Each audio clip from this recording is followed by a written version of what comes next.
सखी सहेली।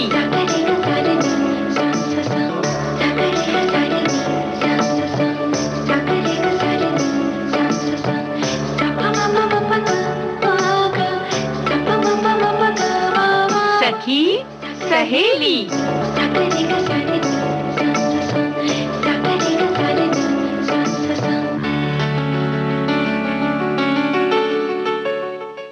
सभी सखियों सहेलियों को मंजू द्विवेदी और दीपा माहेश्वरी का नमस्कार। दीपा, जब हमारा अपना कोई प्रिय व्यक्ति जब वो बोलता है, उसकी आवाज हमारे कानों में पड़ जाती है तो मन को कितना सुकून मिलता है। बहुत अच्छा लगता है। और कहीं बहुत दिनों से अगर उससे मुलाकात नहीं हो, हाँ। और दूर से अगर वो आता हुआ इंसान, हाँ। और उसकी आवाज तो क्योंकि हम बहुत जल्दी पहचान जाते हैं ना, हाँ। क्योंकि हमें उससे प्रेम है, स्नेह है। बिल्कुल। और बस देखा नहीं और सिर्फ आवाजें सुन लियो तो देखिए ना कितने प्रफुल्लित हो जाते हैं। और वहीं अगर एक बच्चे की किलकारी जब हमारे कानों में पड़ जाती है तब भी हम कितने प्रफुल्लित हो जाते हैं, मन खुश हो जाता है।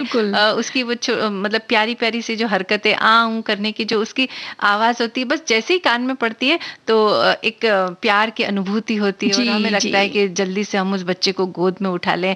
और वहीं कुछ ऐसे लोग भी होते हैं जो बड़े कर्कश बोलते हैं और उनकी आवाज जब हमारे कानों में पड़ती है तो मन को बड़ी तकलीफ भी हो जाती है। बिल्कुल ना। कुछ लोगों की आवाज ऊंची होती है, हाँ। वो कर्कश नहीं होते होंगे भले ही, लेकिन वो घर में भी अगर बात कर रहे हैं तो अड़ोस पड़ोस में उनकी आवाजें आ जाती है। फिर घर वाले उनको बोलते हैं थोड़ा धीरे बोलो, थोड़ा धीरे बोलो। हाँ। किसी की आदत होती है बहुत तेजी से हंसने के लिए, कोई थोड़ा धीमे से मुस्कुराएगा, हंसेगा। यानी कि अलग अलग व्यक्तित्व के में अलग अलग गुण है। तो कहने का मतलब ये है कि ध्वनि का अपना एक अलग जो है महत्व होता है।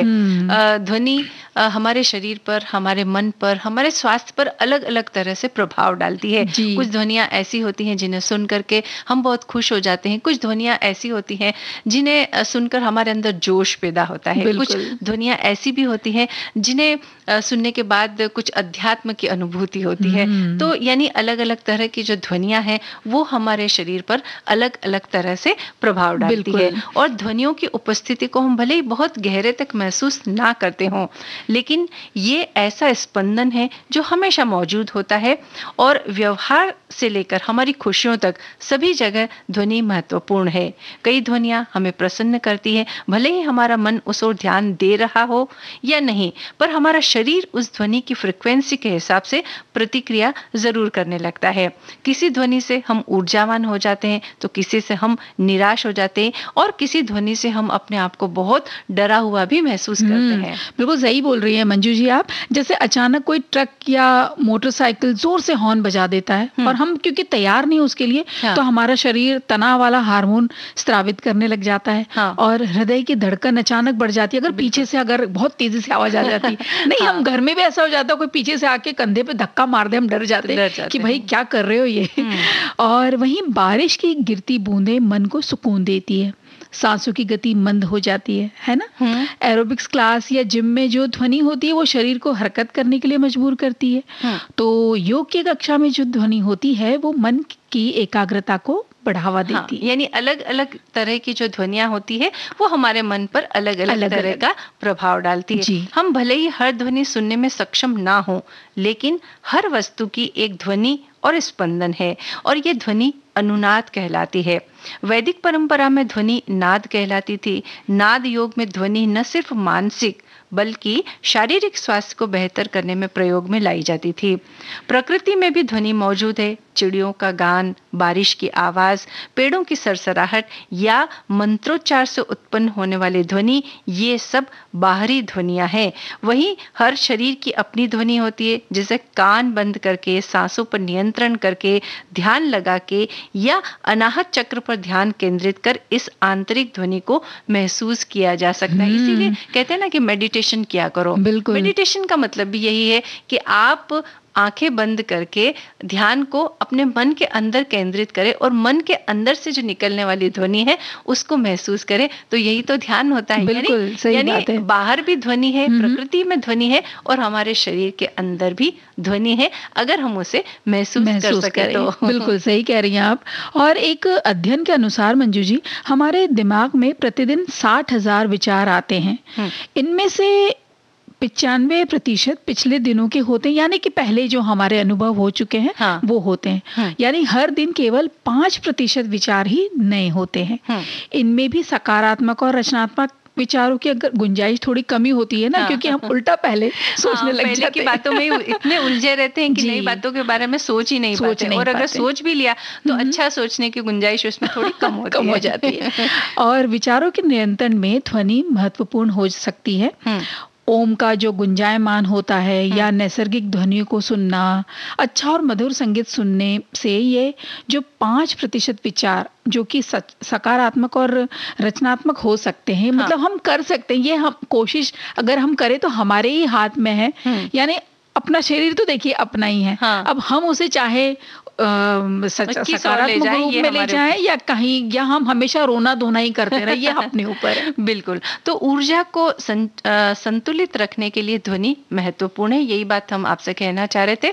और वाक शुद्धि इसका महत्वपूर्ण अंग है। वाक शुद्धि का मतलब क्या है ये भी हम बताते हैं कि हम जिन ध्वनियों का उच्चारण करते हैं उन्हें शुद्ध बनाना, उचित शब्दों को बोलना, सही तरह की ध्वनियां सुनना भी महत्वपूर्ण है। कटु या अपशब्द और कर्कश ध्वनियों से दूरी जरूरी है। वाक शुद्धि से तंत्रिका तंत्र अपने आसपास के जीवन के प्रति संवेदनशील हो पाएगा, और जब ये संवेदनशील होता है तो हमारे शरीर पर इसका सकारात्मक प्रभाव पड़ता है। इसीलिए कहते हैं ना कि भाई अच्छे वचन बोलिए, अच्छी बात बोलिए, है ना। और कहते भी है ना कि बुरा मत सुनो, भाई ऐसी बातें मत सुनो जहां पर कोई जैसे गाली दे रहा है या कोई और ऐसे अपशब्द बोल रहा है, तो हम उनसे थोड़ी दूरी बना लेते हैं। क्यों? कि हम ऐसी ध्वनियों से थोड़ा दूर रहने की कोशिश करते हैं, क्योंकि वो हमारे शरीर पर नकारात्मक असर डालती है। तो देखिए, तो मंजू जी आज वैज्ञानिक आधार बता रही है कितनी महत्वपूर्ण होती है ध्वनियां, जिसको हम बहुत मतलब हल्के में ले लेते हैं, सरलता से। सही बात है। और हम इन बातों पे इतना कभी गहराई से विचार भी नहीं करते हैं। जी। और जब हम किसी दिन कुछ घंटों तक गाड़ियों या मशीनों की जो आवाजें हैं थोड़ी कर्कश जो होती हैं उनको सुने तो हमारा दिमाग विचलित सा होने लगता है। नहीं, अगर हम अपनी बिल्डिंग या जहां हम रहते हैं उसके पास में अगर मान लीजिए कुछ काम चल रहा है, कंस्ट्रक्शन का भी अगर काम चल रहा है, तो हम तुरंत घर में नहीं शिकायत करते हैं शाम को कि दिन भर से ये मशीन ने ना आज मेरा दिमाग बिल्कुल खराब कर दिया। बिल्कुल। और साधारण सी बातें भी हमें समझ में आती नहीं है। मतलब जब वो ऐसी आवाजें होती है तो मन इतना चिड़चिड़ा हो जाता है और इतना दुखी हो जाता है, और उसका जो नकारात्मक प्रभाव पड़ता है वो ये पड़ता है कि फिर उसके बाद जो दूसरी बातें वो हमारी समझ में आना बंद हो जाती है। और अगर किसी दिन घर बैठकर शांत या शास्त्रीय संगीत सुनना हो या सुन रहे हो तो दिमाग तेज और सजग हो जाता है और बहुत आसानी से सब बातों को समझ भी लेता है। तो इन बातों के प्रति सचेत रहना चाहिए हम सबको, और किस तरह की ध्वनि हमारे सिस्टम को नुकसान पहुंचा रही है और किस तरह की ध्वनि लाभ दे रही है उसे शुद्ध कर ले और उसे समझ भी ले। इस पे थोड़ा विचार करना चाहिए। बिल्कुल करना चाहिए। अगर ध्वनियों को एक खास तरीके से व्यवस्थित करें तो उसका एक खास असर होता है। कई सालों से ध्वनि का इस्तेमाल उपचार में होता रहा है। ध्वनि की अलग अलग आवृत्ति अलग अलग तरह के इमोशंस पैदा करती है।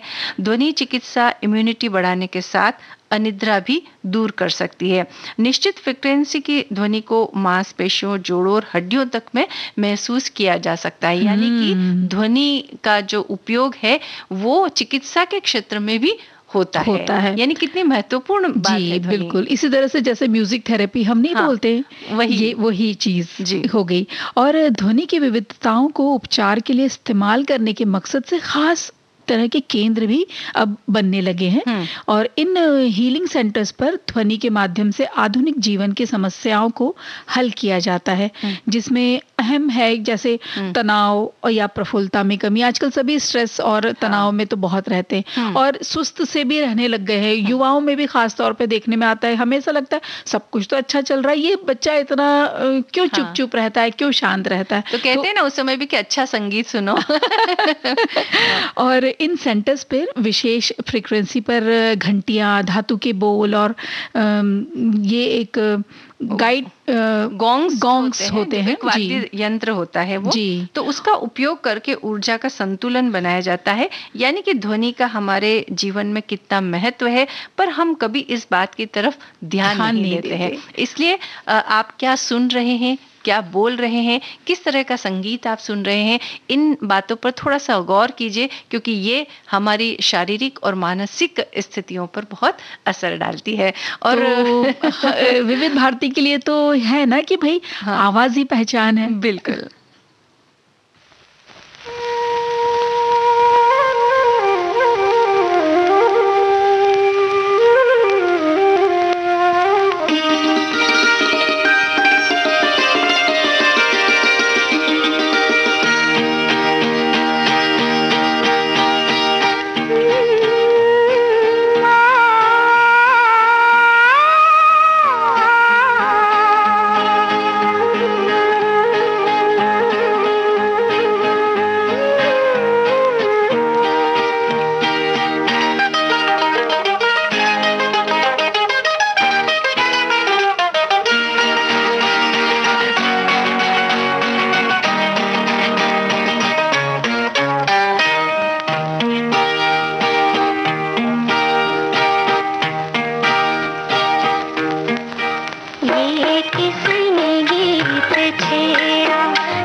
किसकी जुल्फ बिखरी, ये किसकी जुल्फ बिखरी, जग सारा गया महक महक, किसकी जुल्फ बिखरी।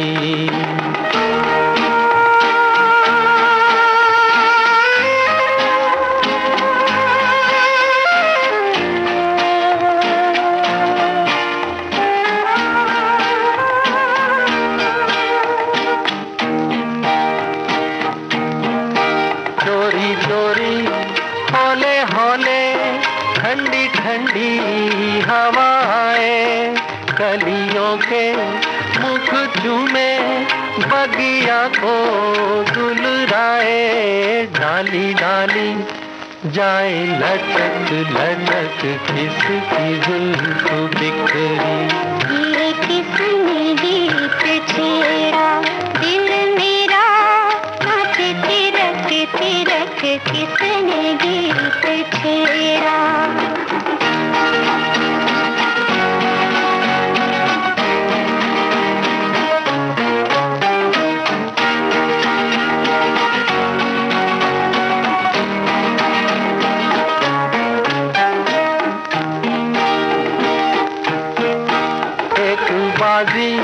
मैंने जीती एक बाजी दिल हारा, मेरे साजन तेरे कारण मैंने छोड़ा जग सारा, संग तेरे चली रौनक झनक, किसने गीत छेड़ा। ये किसकी जुल्फ बिखरी, जग सारा गया महक महक, किसने गीत छेड़ा, दिल मेरा नाचे तिरक तिरक, किसने गीत छेड़ा। ये किसने गीत छेड़ा, ये किसने गीत छेड़ा, ये किसने गीत। तो दीपा, ये कितना मीठा और मधुर गीत हमने सुना, और जब ऐसे मीठे मधुर गीत हम सुनते हैं तो निश्चित तौर पर हमारे मन को खुशी होती और है। और जैसे अभी हम बात कर रहे थे ना कि जब शांति में कोई अच्छा सा संगीत सुनो तो मन को बहुत सुकून मिलता है। हाँ। तो वाकई में ये गीत जब आज हम दोनों चुपचाप बैठे हुए थे, गाने के दौरान हम अपने श्रोताओं को बता दें, कुछ बात नहीं करी, चुपचाप गाने सुन रहे थे और बहुत अच्छा लग रहा था गाना सुनना। और यही ध्वनि का जो असर होता है वो ऐसा ही तो असर होता है। और वहीं अगर कोई कर्कश ऐसी कोई ऐसा बिल्कुल जिसमें म्यूजिक जो होता है बड़ा लाउड होता है या फिर कानों को पसंद नहीं आने वाला होता है, तो वहीं जब वो थोड़ा सा ज्यादा देर भी हम सुन लेते हैं तो वही मन करता है अरे भाई बंद करो, ये कहाँ से आवाज आ रही है, बंद करो, अब नहीं सुनना है इसे। सही बात। तो यही असर होता है। तो हम आपसे यही कहेंगे कि जब भी आप सुने, संगीत सुने या और कोई, तो ऐसी आवाजें, ऐसी ध्वनियां, ऐसी सुनने की कोशिश करें जिससे आपका मन प्रफुल्लित हो और सकारात्मक विचार आपके मन में ज्यादा है ना। और इसी बात को ध्यान में रखते हुए देखिए ना, हमारे श्रोता लिख रहे हैं कि ध्वनि पाठ पढ़ाते वक्त मैंने अपने विद्यार्थियों से इस बारे में चर्चा की थी। उनको पायल, चूड़ियां, घंटी, शंख, तालियों की करतल ध्वनि से खुशी का एहसास होता ही है। ये बात उन्होंने चर्चा की थी अपने विद्यार्थियों के साथ। साथ ही उन्होंने बताया कि पर्वतीय क्षेत्रों में लौटकर जो ध्वनि आती है, जब हम नहीं आवाज लगाते किसी ऊंचाई से, और वह भी बहुत मजेदार होती है। और साथ में माँ की लोरी की ध्वनि की भी वो बहुत खुशी से बता रहे थे बच्चे कि उन्हें बहुत अच्छा लगता है। तो पर्वत पे जब हम ऊंची जगह पे जाते हैं, बिल्कुल दूर तक जब हम चिल्ला के बोलते हैं और जब वो लौट के आती है तो गूंजते हुए जब आती है आवाज, तो हमें अपनी आवाज बहुत प्यारी लगती है। या बच्चों से हम बोलवाते हैं कि ऐसा बोलो वैसा बोलो, तो ये खेल भी हो जाता है और सुनिए देखिए कितना सुकून लगता है और कितना आनंद आता है। माँ की लोरी की जो इन्होंने बात की कि जब माँ बड़े प्यार से बच्चे को सुलाने के लिए लोरी गाती है, तो कुछ ही समय में, कुछ ही मिनटों में बच्चा चुपचाप इतनी आसानी से सो जाता है। तो वो भी बच्चे को भी, यानी वो कितना सुकून देती है माँ की आवाज, है ना। तो ये ध्वनि का असर होता है। हमारे एक श्रोता ने लिखा है कि ये ध्वनियाँ और ये खुशियाँ, मेरी कल्पना ये कह रही है कि पैदा होते पहले बच्चे की ध्वनि जो रोने की होती है, बच्चा रोता है तब परिवार हंसता है। ध्वनि जो नदी की कलकल से आती है, जो एक पैगाम देती है, बहते रहो सदा, रुकना कहीं नहीं, जीवन चलने का नाम है, रुकना मौत की निशानी है। ध्वनि जो हमें खुशी देती है, वह ध्वनि है संगीत की। बिना संगीत के जीवन अधूरा है।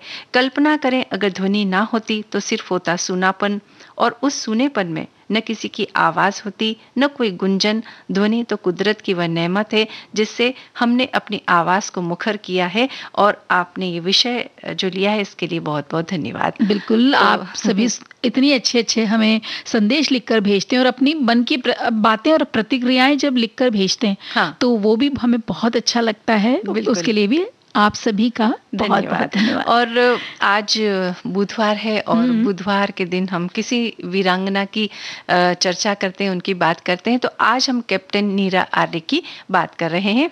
कैप्टन नीरा आर्य आज़ाद हिंद फौज में रानी झांसी रेजिमेंट की सिपाही थी, जिन्हें अंग्रेजी सरकार ने गुप्तचर होने का आरोप लगाया था जिन पर। और नीरा आर्य का जन्म 5 मार्च 1902 को बागपत के खेकड़ा नगर में हुआ था। इनके माता पिता की मृत्यु के बाद इनको हरियाणा के दानवीर चौधरी सेठ छज्जूमल लांबा ने गोद ले लिया था। जी, सेठ जी का कलकत्ता में विश्व प्रसिद्ध व्यापार था। नीरा और उनके भाई बसंत ने सेठ को अपना धर्मपिता स्वीकार किया। उनकी पढ़ाई लिखाई कलकत्ता में ही हुई। एक बार बचपन में समुद्र किनारे घूमने गई नीरा लहरों की चपेट में आ गई और डूबने ही वाली थी। तभी एक दूसरे बच्चे ने उन्हें बचा लिया। और वो बच्चा कोई और नहीं बल्कि वो थे नेताजी सुभाष चंद्र बोस। उन्होंने नेताजी को अपना भाई स्वीकार कर लिया, यानी कि नीरा आर्य ने नेताजी को अपना भाई स्वीकार किया। और बड़े होकर अपने धर्म पिता सेठ छज्जूमल के आदर्शों के कारण देशभक्ति नीरा जी में कूट कूट कर भरी हुई थी। इसलिए वो नेताजी की आज़ाद हिंद फौज में शामिल हुई और देश की पहली जासूस होने का उन्होंने गौरव प्राप्त किया। यानी कि जो संदेश इधर से उधर उस वक्त पहुंचाने होते थे, स्वतंत्रता से संबंधित जितनी भी स्वाधीनता, कार्य करना बहुत कठिन था, है ना? क्योंकि अंग्रेजों की पूरी नजर रहती थी और अगर ऐसा कोई करते हुए पकड़ा जाए तो बहुत बड़ा दंड भी उन्हें दिया जाता था। और ऊपर से महिला हो तो वो और कठिन है, क्योंकि उस वक्त आज के जमाने जैसा थोड़ी है कि आप कहीं एक शहर से दूसरे शहर गए तो कोई आपसे सवाल नहीं करेगा। जी, बिल्कुल। तो पूछा भी जाएगा और आपका ध्यान भी रखना है कि मैं किसी की नजर में ना आऊं। जी, इन्होंने नेताजी सुभाष चंद्र बोस की जान बचाने के लिए अंग्रेजी सेना में अफसर अपने बंगाली पति श्री कांत जयरंजन दास की हत्या कर दी थी, क्योंकि उन्हें ये करना पड़ा। ये बिल्कुल, क्योंकि ये जो इनके पति थे ये अंग्रेजों के सरकार में थे और उन्हें ये कार्य सौंपा गया था कि आप उनको हानि पहुंचाए। लेकिन जब उन्हें नीरा जी को ये पता चला कि इनको ये कार्य सौंपा गया है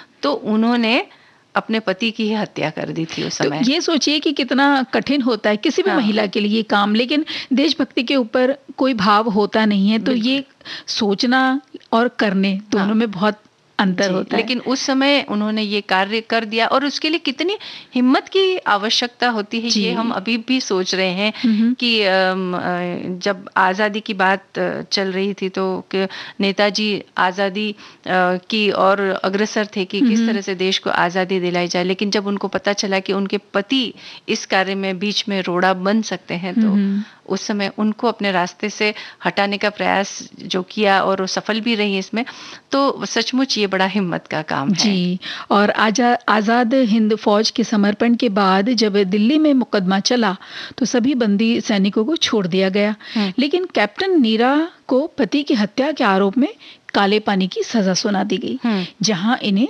बहुत यातनाएं दी गई, बहुत परेशान किया गया इन्हें। और इनके भाई बसंत कुमार भी आज़ाद हिंद फौज में थे, और नीरा और इनके भाई बसंत कुमार के जीवन पर कई लोक गायकों ने काव्य संग्रह एवं भजन भी लिखे हैं। नीरा आर्य एक महान देशभक्त, साहसी एवं स्वाभिमानी महिला थी जिन्हें गर्व और गौरव के साथ याद किया जाता है। हैदराबाद में भी ये रही, तो वहाँ हैदराबाद की जो महिलाएं हैं वो इन्हें पेदम्मा कह करके बुलाती थी। इनका एक प्यार से उन्होंने नाम रख दिया था पेदम्मा, और इसी नाम से वो इन्हें पुकारती थी। तो आज हम इन्हें याद करते हुए शत शत नमन करते हैं।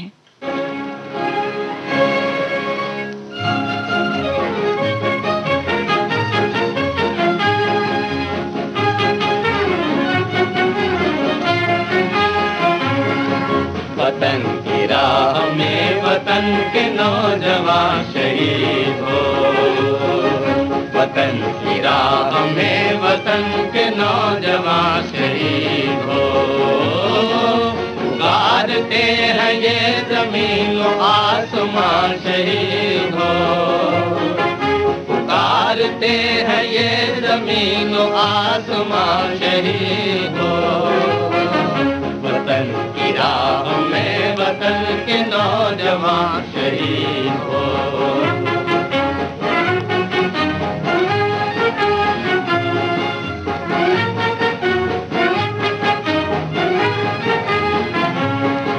शहीद तेरी मौत ही तेरे वतन की जिंदगी, तेरे लहू से जाग उठेगी इस चमन की जिंदगी। खिलेंगे फूल उस जगह पे तू जहां शहीद हो, खिलेंगे फूल उस जगह पे तू जहां शहीद हो। वतन की राह में वतन के नौजवान शहीद हो।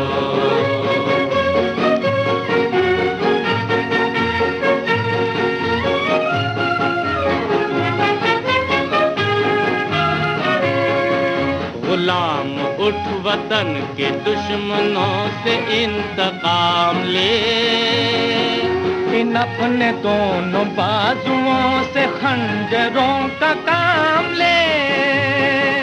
चमन के वास्ते चमन के बागबां शहीद हो, चमन के वास्ते चमन के बागबां शहीद हो। वतन की राह में वतन के नौजवान शहीद हो।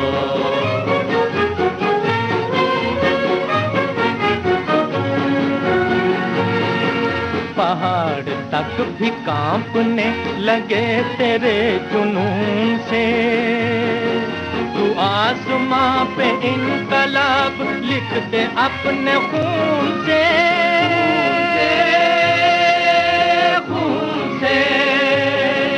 ज़मीन नहीं तेरा वतन है आसमां शहीद हो, ज़मीन नहीं तेरा वतन है आसमां शहीद हो।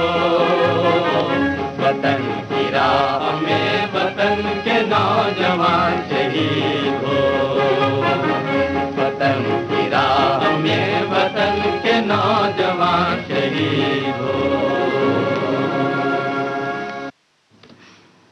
वतन की राह में वतन के नौजवान शहीद हो। और बहुत सारे लोगों ने उस समय अपने प्राणों की आहुतियां दी, तो ऐसे लोगों को हम अपने कार्यक्रम में याद करने की कोशिश करते हैं, और जो नाम अनजाने हैं उन्हें भी हम याद करते हैं और उन्हें भी हम शत शत नमन करते हैं, क्योंकि देश के लिए किया गया हर कार्य जो है वो उनके आगे सर झुकाना बहुत आवश्यक है ना? और ये बार बार याद रखना कि जो आज़ादी मिली है ये कितनी बहुमूल्य है, कितनी मूल्यवान है। हाँ। ये हम इस तरह से इसे हमें सहेज के रखना है। हे निशीथ रुद्र रम्य नर्तक, कंठ में शोभित स्वर गंगा का हार, बजता है कर में झंझा डमरू, घूमता हुआ धूमकेतु है तेरे शीश का पिच्छ मुकुट, तेजस मेघों के घेरे हैं तेरे दुकुल फहराते दूर, सृष्टि फलक पर हे भव्य नटराज, भूगोलार्थ पर दे रहा पांव की थाप, व्याप्त करता विश्वांतर के गहरे पत्तों को, प्रतिक्षण घूमती इस पृथ्वी की पीठ पर पांव रखकर छटा से ले रहा ताली तू दूरवर्ती तारकों के साथ, फैलाकर दोनों बुझाएं ब्रह्मांड के गोलार्थ में, हिल्लोल ले रहा घूमती धरा के संग, घूमता ही रहता है चिरंतर नर्तन में, रहती है फिर भी पदगति लयोचित, वसुंधरा की मृद रंग भूमि पर बजते हैं जहां मंद मृदंग सिंधु के। ये जो पंक्तियां अभी हमने पढ़ी ना दीपा, ये है ज्ञानपीठ पुरस्कार से सम्मानित काव्य कृति निशीथ की, जिसकी आज हम चर्चा करने वाले हैं। तो गुजराती भाषा के साहित्यकार उमा शंकर जोशी की काव्य कृति निशीथ जिसकी हम बात कर रहे हैं, जिसे 1968 में ज्ञान पीठ पुरस्कार से सम्मानित किया गया। श्री उमाशंकर जी की भाव चेतना बाह्य से रूपायित होती है और वो समकालीन स्थिति बोध से संबंधित है। आदर्श और यथार्थ के बीच अद्भुत रूप से संतुलित उनका काव्य परंपरागत गीतात्मकता और निरी आशावादिता की सीमा से ऊपर उठकर मानव वेदना के उदात्त शिखरों पर आरोहण करता है। हालांकि उनकी काव्य का मूल्य उत्स हमारी परंपरा में प्रतिनिष्ठित है और उनके मूल्यों से समृद्ध है, किंतु सृजनात्मक और समीक्षात्मक प्रज्ञा के अद्भुत तारतम्य के कारण यह वास्तविक अर्थों में आधुनिक है। सुकुमार हृदय, तेजस्वी बुद्धि, समर्थ कल्पना, उच्च स्तरीय चिंतन और समृद्ध व्यक्तित्व का परिचय निषिद्ध में व्यक्त है। जी, और गुजराती में निशीथ का प्रकाशन वर्ष 1939 यानी कि 1939 है, किंतु इस संग्रह की कविताओं का सृजन काल 1930 से प्रारंभ होता है, यानी कि आजादी से पहले। इस युग के राष्ट्रीय चिंतन में अंतर्राष्ट्रीय घटनाओं की प्रतिक्रिया ने देश की मनीषा को जिस रूप में और जिन आयामों में प्रभावित किया है, उसका मार्मिक प्रतिफलन इन कविताओं में मुखरित होता है। हिंदी संस्करण में एक पृथक खंड कुछ पूर्व और परवर्ती कविताओं के संकलन का है, ताकि कवि की काव्य प्रतिभा, शिल्प विधान, निलयगत वैविध्य और एक ही भाव की बहुरूपी व्यंजना का परिचय प्राप्त हो सके। सन 1931 में लिखी कविता विश्व शांति की केंद्रीय कवि दृष्टि केवल अहिंसा के मार्ग से प्राप्त हो सकती है, जो निषिद्ध में अधिक स्पष्टता के साथ परिभाषित हुई है। जी, गुजराती काव्य कृति निशीथ हिंदी रूपांतरण के माध्यम से निशीथ एवं अन्य कविताएं इस शीर्षक से हिंदी के पाठकों को समर्पित की गई है, और ये प्रकाशन जहां हमें भारतीय साहित्य के मानदंड का, उसकी सर्वोच्च उपलब्धि का परिचय देते हैं, वहां हमें इस बात की भी प्रतीति देते हैं कि भारतीय साहित्य परिकल्पना में, प्रभावों की प्रतिक्रिया में, विषय वस्तु में, रसानुभूति में और यहाँ तक कि सांस्कृतिक अभिव्यक्ति की वाहक शब्द संपदा में समग्र रूप से निहित है। और इसमें कोई संदेह नहीं है कि अनुवाद की अपनी सीमाएं हैं, किंतु भाषाएं विभाजित नहीं करती, बल्कि इन तत्वों के माध्यम से एक दूसरे को जोड़ती है। निषिद्ध में संकलित कवि की एक विशिष्ट रचना है आत्माना खंडेर, जो 17 चतुष्पदियों की एक श्रृंखलित इकाई है, जो इस संग्रह की सर्वोत्तम रचना भी है। इसमें कवि ने एक ऐसे युवक की शोक करुण अनुभूति को वाणी दी है, जो विश्व विजय की आशा लेकर आया, पर उसके खंडहर देखने को बाध्य हो गया। कविता की अंतिम पंक्तियां अंतिम पंक्तियां जो हैं उमाशंकर जी की सबसे सुंदर पंक्तियां हैं, जिसका अनुवाद इस प्रकार है, क्योंकि ये तो गुजराती भाषा में है ना। हाँ। तो उसका अनुवादित जो भाव है वो ये है कि असुख नहीं दमते मुझे जितने की विलयत सौख्य चुभते। हाँ, यानी कि असुख नहीं दमते मुझे जितने की विथत सौख्य चुभते हैं जी। सुपथ्य एक समझ नहीं रुचते सुख जैसे रुचते समझ में उतर दुख। यथार्थ ही सुपथ्य एक समझते रहना होगा जो शक्य। अनजान रमना क्या यातना के मोल भी समझना होगा। यानी इसका अर्थ जो है वो ये है कि हमेशा केवल सुख ही मिलता रहे या जो हमारा रास्ता है वो सुखद ही हो, ऐसा जरूरी नहीं होता है। रास्ते में अनेक कंकड़ पत्थर भी आते हैं और कांटे भी चुभते हैं, तो उनको भी हमें समेटना होगा, उनको भी जो है हमें सहृदयता से स्वीकार करना होगा। तभी उन्होंने लिखा है कि यातना के मोल भी समझना होगा। हाँ, यानी यात्रा महत्वपूर्ण है, किस रास्ते से हम गुजरे हैं ये महत्वपूर्ण नहीं है, वो तो जो भी परिस्थिति आएंगी उनका सामना करना आवश्यक है, ये इसका भाव है जी। और मूल गुजराती रचनाओं को देवनागरी में अनुवाद तो किया गया है, लेकिन कवि की कई उत्तम गीत रचनाएं अनुवादकों को छोड़ देनी पड़ी है। और क्यों छोड़ देनी पड़ी है? क्योंकि छंद की लय, प्रास की माधुरी और भावों की क्षेत्रीय व्यंजना को अनुवाद में लाना संभव नहीं था। हाँ, कभी कभी ऐसा, क्योंकि जो जिस भाषा में लिखा है उसकी तो लय और उसमें जो छंद उन्होंने लिया होगा वो सब बराबर बैठता है, लेकिन जब जैसे ही अनुवाद करने जाते हैं तो वो रस जो है वो वो भाव कभी कभी उकेर नहीं पाते। बहुत सी जगह हुए भी हैं कि अनुवादित जो हमने पढ़ी है किताबें बहुत अच्छी हैं या कविताएं रचनाएं बहुत अच्छी होती, लेकिन कभी कभी ऐसा होता है ना कि वो हम भाव पूरे ले नहीं, वो रस हम नहीं ले पाते। मतलब शब्द जो है उस भाषा के अलग होते हैं और उन शब्दों में को छंदों में परिवर्तित किया गया रहता है, लेकिन जब उसका हम दूसरी भाषा में अनुवाद करते हैं तो वो कई बार जो है उसके भावों की कमी को हम महसूस करते हैं। इसीलिए जो उनकी बहुत प्रमुख रचनाएं थी उनको उन्होंने उनसे छेड़छाड़ नहीं की, उसको वैसा ही उन्होंने रहने दिया। बहरहाल अगर आप इनका ये जो निशीथ का हिंदी अनुवाद अगर आप चाहें तो आप पढ़ सकते हैं। इसे 1968 के ज्ञानपीठ पुरस्कार से सम्मानित किया गया है। बड़ा नादान है बकियन का बकियन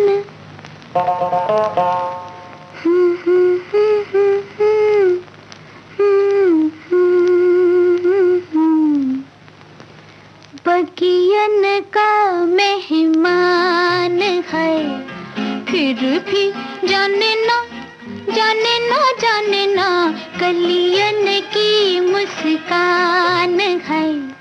भंवरा बड़ा नादान है, बकियन का मेहमान है, फिर भी जाने ना जाने ना जाने ना कलियन की मुस्कान है।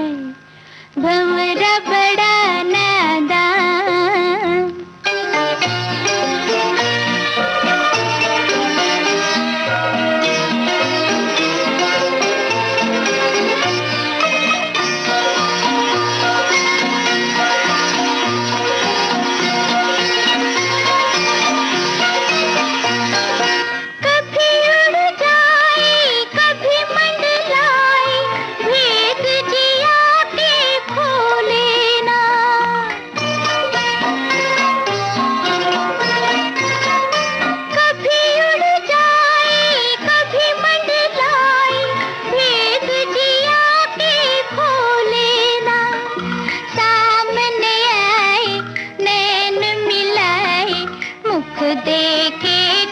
बोले ना वो मुख देखे कुछ बोले ना, भंवरा बड़ा नादान है।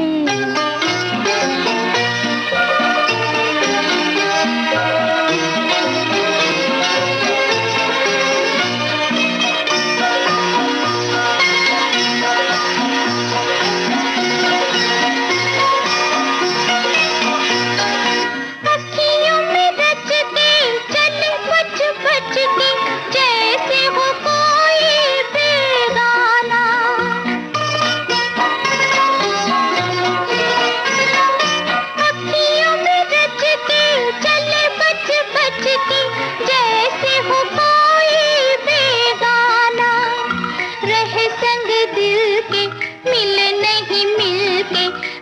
के रहे वो अनजाना हो, बन के रहे वो अनजाना।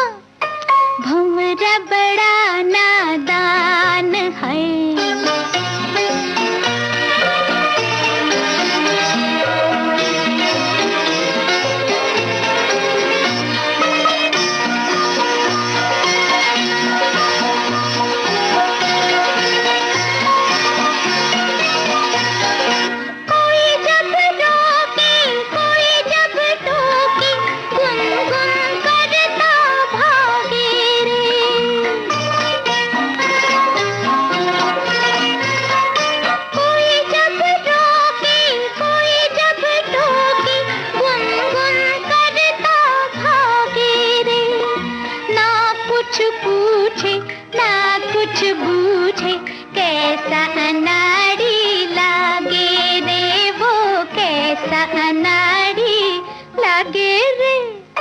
भंवरा बड़ा नादान है, बगियन का मेहमान है। फिर भी जानना कलियन की मुस्कान है। भंवरा बड़ा भंवरा तो वाकई में जो बगियन की का मेहमान ही होता है कि वो आता है, फूलों पर बैठता है और उनका रस चूस करके चला जाता है। आपने इस गाने में खासियत और एक जो हमने जो लिया था ध्वनि के बारे में हमने जो बात करी, जब एक गाना हम गीत सुन रहे थे तो आपको ऐसा कहीं पे वो भंवरे की स्पंदन नहीं महसूस हो रहा था? हाँ, भंवरे की गुंजन जो है वो तो बिल्कुल, तो वो भी तो एक ध्वनि पैदा करता है और वो ध्वनि भी कहीं ना कहीं कानों को शायद सुकून देती है। हाँ, और जो इसमें वर्णन जो बताया गया ना वो भी मैं उस बात की कल्पना कर रही थी कि भंवरा किस तरह से बगियन का मेहमान हो सकता है।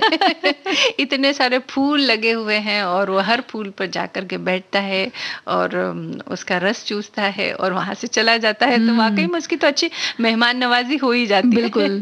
और देखिए ये भी एक अच्छी बात है कि जब हम बहुत शांति से कोई गीत सुनते हैं तो कभी तो उसका अर्थ कुछ और समझ आता है, लेकिन कभी कभी उसके जो गहरे भाव होते हैं तब समझ आती है। हाँ, तो उसके लिए शांति की जरूरत होती है कि बहुत शांति से आंख बंद करके जब हम उस ध्वनि को सुनते हैं तो उस ध्वनि के अर्थ को हम ज्यादा गहराई से महसूस कर पाते हैं या समझ पाते हैं। बिल्कुल बिल्कुल। और जब बात चली है किसी बगियन की या भंवरे की, तो कई जगहों पर इतने सुंदर बाग बगीचे होते हैं, तो हम सोचते हैं ना कि कभी हमारी छुट्टियां हो जाए, बच्चों के स्कूल जब बंद होते हैं या नौकरी से कभी छुट्टी मिले, तो जब छुट्टियों का सीजन आ जाता है तो हम कहीं ना कहीं घूमने जाने का प्लान बनाते हैं।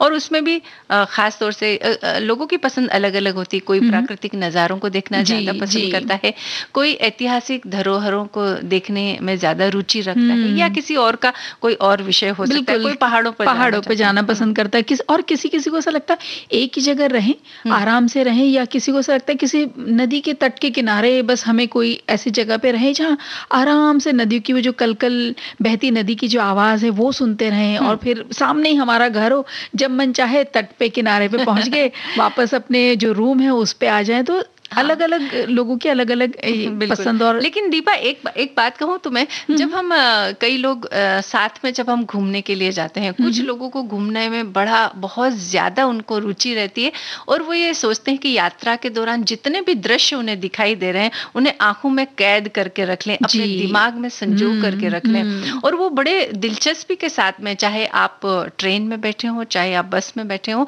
या अपनी गाड़ी में बैठे हो, वो बाहर देखते रहते हैं और कौन कौन से नजारे उन्हें दिखाई दे रहे हैं वो देखते चले जाते हैं। लेकिन इसके विपरीत कुछ लोग ऐसे भी होते हैं जो घूमने के लिए जाते जरूर हैं, लेकिन उन्हें बहुत ज्यादा कुछ रुचि नहीं होती है। और खासतौर से जब चल रहे हैं गाड़ी में तो सोचते हैं अभी तो गाड़ी चल रही है, अभी क्या देखने की, क्या है बाहर देखने के लिए।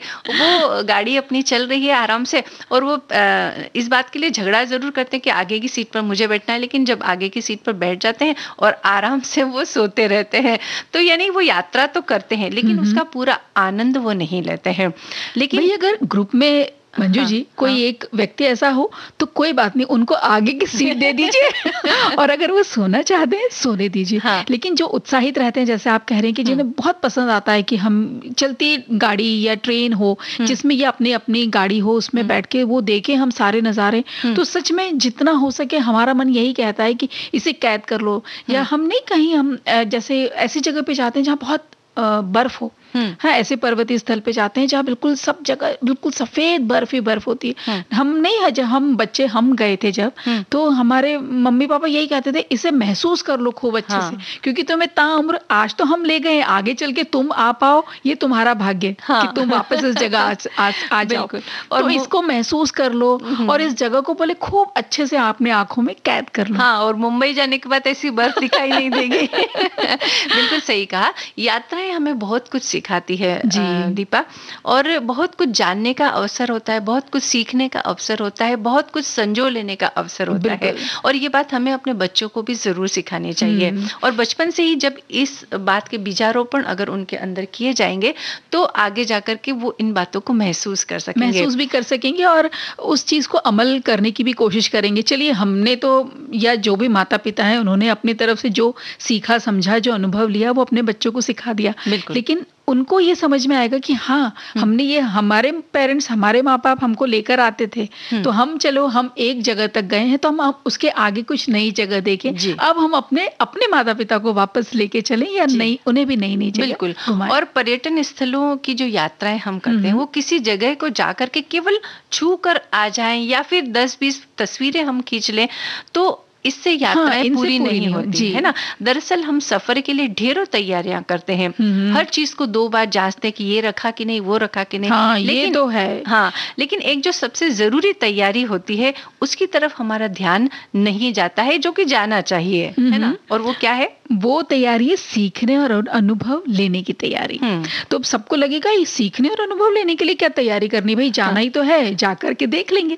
लेकिन यात्रा में हम इंसानों को, जगहों और संस्कृतियों के बारे में तो हम जानते ही हैं, और साथ ही औरों से व्यवहार करना, अपनी सुरक्षा के प्रति मतलब हमेशा ध्यान रखना, सचेत रहना, और हर परिस्थिति में ज्यादा से ज्यादा आनंद लेना, ये सीखना भी उतना ही जरूरत है, बिल्कुल जरूरी है। और यहाँ तक कि कोई भी यात्रा बच्चों को भी अच्छी आदतें, अच्छी समझ, आत्मनिर्भरता और संस्कार देने का अवसर देती है। बिल्कुल। और ये जो बात हमने कही ना कि किसी भी परिस्थिति में आनंद लेने की बात, जी, ये बहुत जरूरी है। जब अगर हम घूमने जाने के शौकीन हैं तो कई बार क्या होता है कि हम जब दूसरी जगहों पर जाते हैं वहाँ का खान पान कुछ अलग होता है। हम यहाँ अपने घर में कुछ और तरह का खान पान खाते हैं, लेकिन वहाँ की जो विशेषता होती है कि वहाँ इस तरह का नहीं बल्कि कुछ अलग तरह का खान पान होता है। तो हमें उस चीज को भी खा करके थोड़ा आनंद महसूस करना, चलो कोई बात नहीं, अलग है, हमारे जैसा नहीं, अलग है, लेकिन है तो ये भी भोजन है ना। तो हमें भोजन क्या मिला है, कैसा मिला है, इन बातों पर इतना ज्यादा गौर नहीं करके इस बात पर ध्यान देना चाहिए कि हम जहाँ जो चीज देखने के लिए आए हैं उसे पूरी तरह से देखें और महसूस करें। कई लोग इसी बात में उलझे रह जाते हैं। अरे और ये भी चाय नहीं मिली, तो नाश्ता नहीं मिला खाने में, ये तो हमसे खाया ही नहीं जाएगा, इस तरह की बातों में उलझ के रह जाते हैं। अगर आपने किसी टूर्स एंड ट्रेवल्स वालों के साथ, किसी एजेंट के साथ आपने गए हैं, किसी कंपनी ने आपको भेजा है, तो हम ये शिकायतें करते रहते हैं, हमें कमरा छोटा दिया, या हमें कोने का दे दिया, या हमारे कमरे में ये सुविधा नहीं है, वो नहीं है। तो वो सब चीजों को अलग हटा करके उन सब बहस में ना पड़ते हुए, जहां हम आए हैं, तो वो जो कीमती समय को इतनी सारी बहस करने में गुजारने के बदले में ये जरूरी है देखने की तरफ तैयार होकर के निकलिए। अरे भाई कमरा छोटा है या चीजें कम है, तो यही तो सीखना है ना। जी बिल्कुल। यदि कहीं घूमने फिरने की योजना बना रहे हैं तो कुछ बातों का ध्यान रखना चाहिए। सफर से पहले जो तैयारियां करनी है उनमें मुख्य है कि उस शहर और पर्यटन स्थलों के बारे में जानकारी हासिल करने के लिए खुद भी पढ़े, इंटरनेट को थोड़ा खंगालें कि वहां से क्या जानकारी मिल सकती है, और इस बात को के लिए बच्चों को भी आप प्रोत्साहित करें, उन्हें भी कहें कि भाई हम जा रहे हैं यहाँ पर, तो बताओ यहाँ क्या क्या चीजें देखने लायक है, कब कब घूमे जाए। कोई कोई चीजें ऐसी होती है सप्ताह में एक दिन अवकाश रहता है, तो इस बात की भी पूरी जानकारी ले लें। और जरूरी सामानों की सूची बनाएं, सलीके से सामान जमाएं, सफर में काम आने वाली अति आवश्यक चीजों की जानकारी रखें, अपनी सुरक्षा के बारे में सचेत रहना, ये सब हमें बच्चों को भी पहले से सिखाना चाहिए। साथ ही वहाँ की जलवायु और संस्कृति के अंतर के कारण वहाँ भाषा और भोजन के मामले में होने वाले नए अनुभवों के लिए भी हमें मानसिक रूप से पूर्व तैयारी बिल्कुल करनी चाहिए। और कुछ ऐसी चीजें भाई, जैसे आप ये बात कर रही हैं कि अपना सब जो है सारा सामान, जो जरूरी सामान है, अब उसमें दवाइयाँ वगैरह सब आ गई। अगर किसी को है कि भाई रोज ही कोई खास प्रकार की टैबलेट लेनी है, आप अपनी दवाई भी ले लो, आप अपने डॉक्टर को भी पहले दिखा दो, बता दो हम इतने इतने दिन के लिए जा रहे हैं, तो ये हमें क्या क्या चीजों की ध्यान रखना है, क्या क्या सावधानियां लेनी होगी। अगर घर के कोई आप बड़ों को भी लेके जा रहे हैं तो और ध्यान रखना जरूरी है कि उनके लिए, जैसे आपने बोला कि स्थान परिवर्तन हो रहा है, मान लीजिए कि आप तटीय क्षेत्र पे अब कहीं रहते हैं या अब आप पर्वतीय क्षेत्र पे थोड़ी ठंड वाली जगह पे जा रहे हैं, तो आपने पूरा सामान सब कुछ, हर इंसान का, घर के व्यक्ति के तो सब स्वभाव और आचार विचार क्या है वो हमें पता होते हैं। तो उस हिसाब से कि भाई इनको ठंड ज्यादा लगती है या इनको कम लगती है, तो उस हिसाब से वो भी सब छोटी छोटी तैयारियां जो बिल्कुल है। और इसके अलावा दीपा, यात्रा के दौरान कुछ और भी बातों का हमें ध्यान रखना चाहिए कि सफर में हम अपनी सुविधा के लिए तो बहुत चिंतित रहते हैं, लेकिन क्या दूसरों को होने वाली असुविधा के बारे में हम सोचते हैं? खुद ध्यान रखें और बच्चों को भी हमें ये बात समझाएं कि आपकी गतिविधियों के कारण औरों को परेशानी नहीं होनी चाहिए।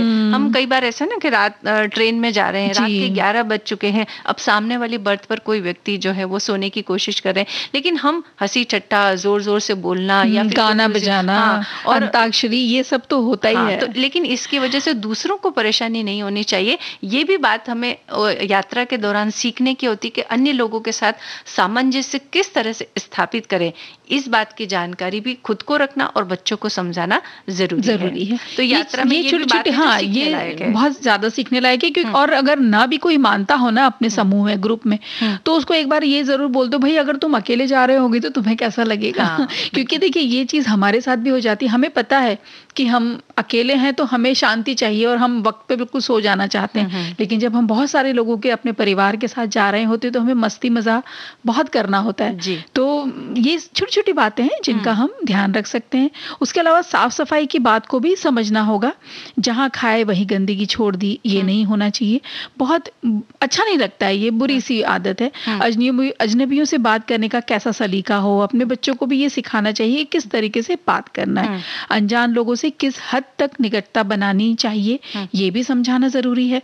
बचाव और सुरक्षा के उपायों की जो जानकारी है, छोटी छोटी बातों को वो अपने बच्चों को, घर के सभी लोगों को उसका ध्यान रखना जरूरी है। और बच्चों को उनका सामान खुद उठाने दे, भले ही एक छोटा बैग ही सही, लेकिन ऐसा करने से उनमें जिम्मेदारी और एक आत्मनिर्भरता, ये सारे भाव उनके अंदर विकसित होते हैं। ये बहुत जरूरी बात है कि बचपन से ही उन्हें अपना थोड़ा बहुत सामान ही सही, लेकिन उन्हें उठाने दें। ऐसा करने से उनके अंदर शुरुआत से ही आत्मनिर्भरता के भाव आएंगे। वरना क्या होता है, बच्चे बड़े हो जाने के बाद भी माता पिता पर इतने आश्रित रहते हैं कि वो कुछ भी खुद कर, उन्हें ये अपना बैग खुद जमाने के लिए दें, और जब थोड़ा बैग, छोटा जो बैग है वो उनके कंधों पर जरूर दें, ताकि उन्हें लगे कि बोझ केवल माता पिता को नहीं उठाना है, हमें भी उठाना है ना। और संभव हो तो स्थानीय रीति रिवाजों को करीब से देखें, क्षेत्रीय व्यंजनों का स्वाद लें, और सिर्फ स्मारक ही नहीं, शहर को भी देखें। बच्चों को बताएं कि वे उस संस्कृति की विशेषताओं पर गौर करें, और अलग तरह की बोलियां, वेशभूषा जो होता ही है जब हम नई जगह पर जाते हैं, तो उस पर आश्चर्य ना करें, बल्कि उसको सहजता से लें। क्योंकि ये नई जगह है तो जाहिर सी बात है खान पान नया होगा, लोग अलग तरह के होंगे, बोली अलग होगी, यहाँ के पहनावे ये अलग होंगे। और बच्चे किसी जगह को बारीकी से देखें, उन्हें किसी महल, किले या प्राकृतिक स्थल की अनूठी विशेषताओं को पहचानने के लिए कहें, और बच्चों को तस्वीरें खींचने के लिए भी आप प्रेरित करें कि भाई देखो ये कितना अच्छा, देखो यहाँ का एक फोटो ले लो, क्योंकि वो जब हम घर आएंगे तो संजोने के लिए उनकी जरूरत पड़ेगी। बिल्कुल। और ऐसी जगह जाने के लिए थोड़ा सा समय निकाल के जाएं। ऐसा नहीं कि कोई एक जगह आप गए हैं, किसी शहर को घूमना है, समझना है, तो एक किसी जगह पे गए हैं आप, तो बस फटाफट फटाफट जल्दी जल्दी देख लिया, ऐसे ना करें। थोड़ा सा वक्त निकाल के ठहरें, बैठे वहां पर, अच्छे से देखें, समझे, थोड़ा वहीं पे बैठ के उसके बारे में विचार विमर्श भी कर लीजिए बच्चों के साथ। थोड़ा सा साथ में खाने पीने का भी ले जाएं तो आप वक्त आराम से लेकिन गंदगी ना फैलाएं। और यात्रा खत्म कर जब घर लौटे तो हमें क्या करना है उसके बारे में भी ये बताना भी जरूरी है मंजू जी, कि यात्रा और जगह के अपने अनुभवों को शब्दों और तस्वीरों के माध्यम से संभाल कर रखें। आपने क्या देखा, क्या सीखा, ये सब हम अपने शब्दों में लिखकर रख सकते हैं और वहां की तस्वीरों को क्रम से जमा के रखें। और जिस जगह जाकर आप आए हैं वहां और अपने शहर की तुलना करें, दोनों में किस तरह में अंतर है, क्या समानता है, क्या चीज ऐसी लगती जो एक सी है, क्या चीज लगती है जो बहुत ही अलग है। बिल्कुल, इन सब विवरण आप लिखें और संभाल कर रखेंगे तो आप जब 10 साल के बाद में जब देखेंगे, उन तस्वीरों को देखेंगे तो आप पाएंगे कि अरे हाँ, हम वहां गए थे, वहां ऐसा था वैसा था, आपको पूरा विवरण लिखा हुआ मिलेगा। और तब आप बड़े आश्चर्यचकित होंगे कि अरे हमने वहां जाकर ऐसा भी किया था, अरे वहां हमने ऐसा महल भी देखा था। तो ये सब बातें कई सालों के बाद जब आप उन तस्वीरों को खंगालेंगे, उन बातों को देखेंगे तो आपको बहुत गुदगुदा देगी और आपको एक नई ऊर्जा से भर देगी। ये हमारा आपसे वादा है। 10 साल बाद यही चीज बहुत कीमती हो जाती है मंजू जी।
सुहानी है मेरी जान, रुत ये सुहानी है कि सर्दी से डर कैसा संग गर्म जवानी है, कि सर्दी से डर कैसा संग गर्म जवानी है।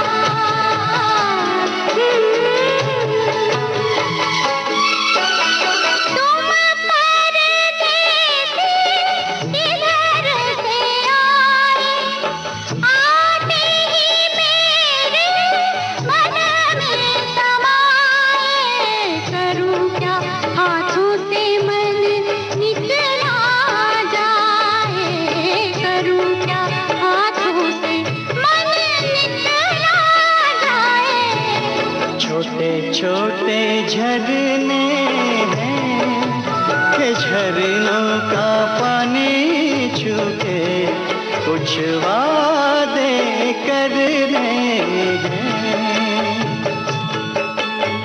झरने तो बहते हैं, कसम ले पहाड़ों की जो कायम रहते हैं।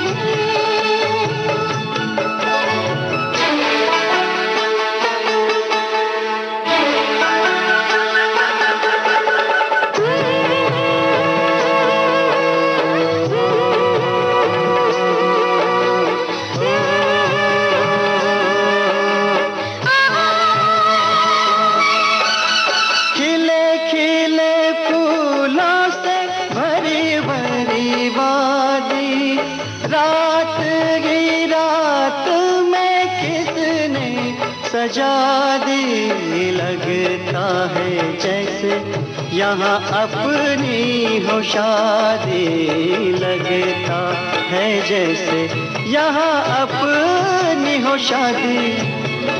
क्या गुल बूटे हैं पहाड़ों में ये कहते हैं, परदेसी तो झूठे हैं।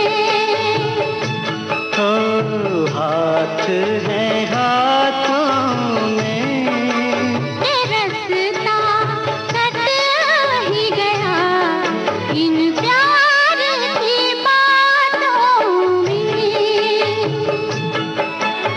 दुनिया ये गाती है, सुनो जी दुनिया ये गाती है, कि प्यार से रसता तो क्या जिंदगी कट जाती है, कि प्यार से रसता तो क्या जिंदगी कट जाती है।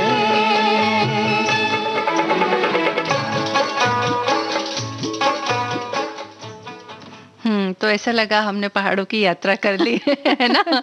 और प्यार से जो है यात्रा तो क्या जिंदगी कट जाती है ना। तो ये बड़ी अच्छी बात है कि परिवार के बीच इतना स्नेह, इतना प्यार होना चाहिए कि छुट्टियों में सब एक साथ घूमने जाएं, घूमने का आनंद लें। बिल्कुल।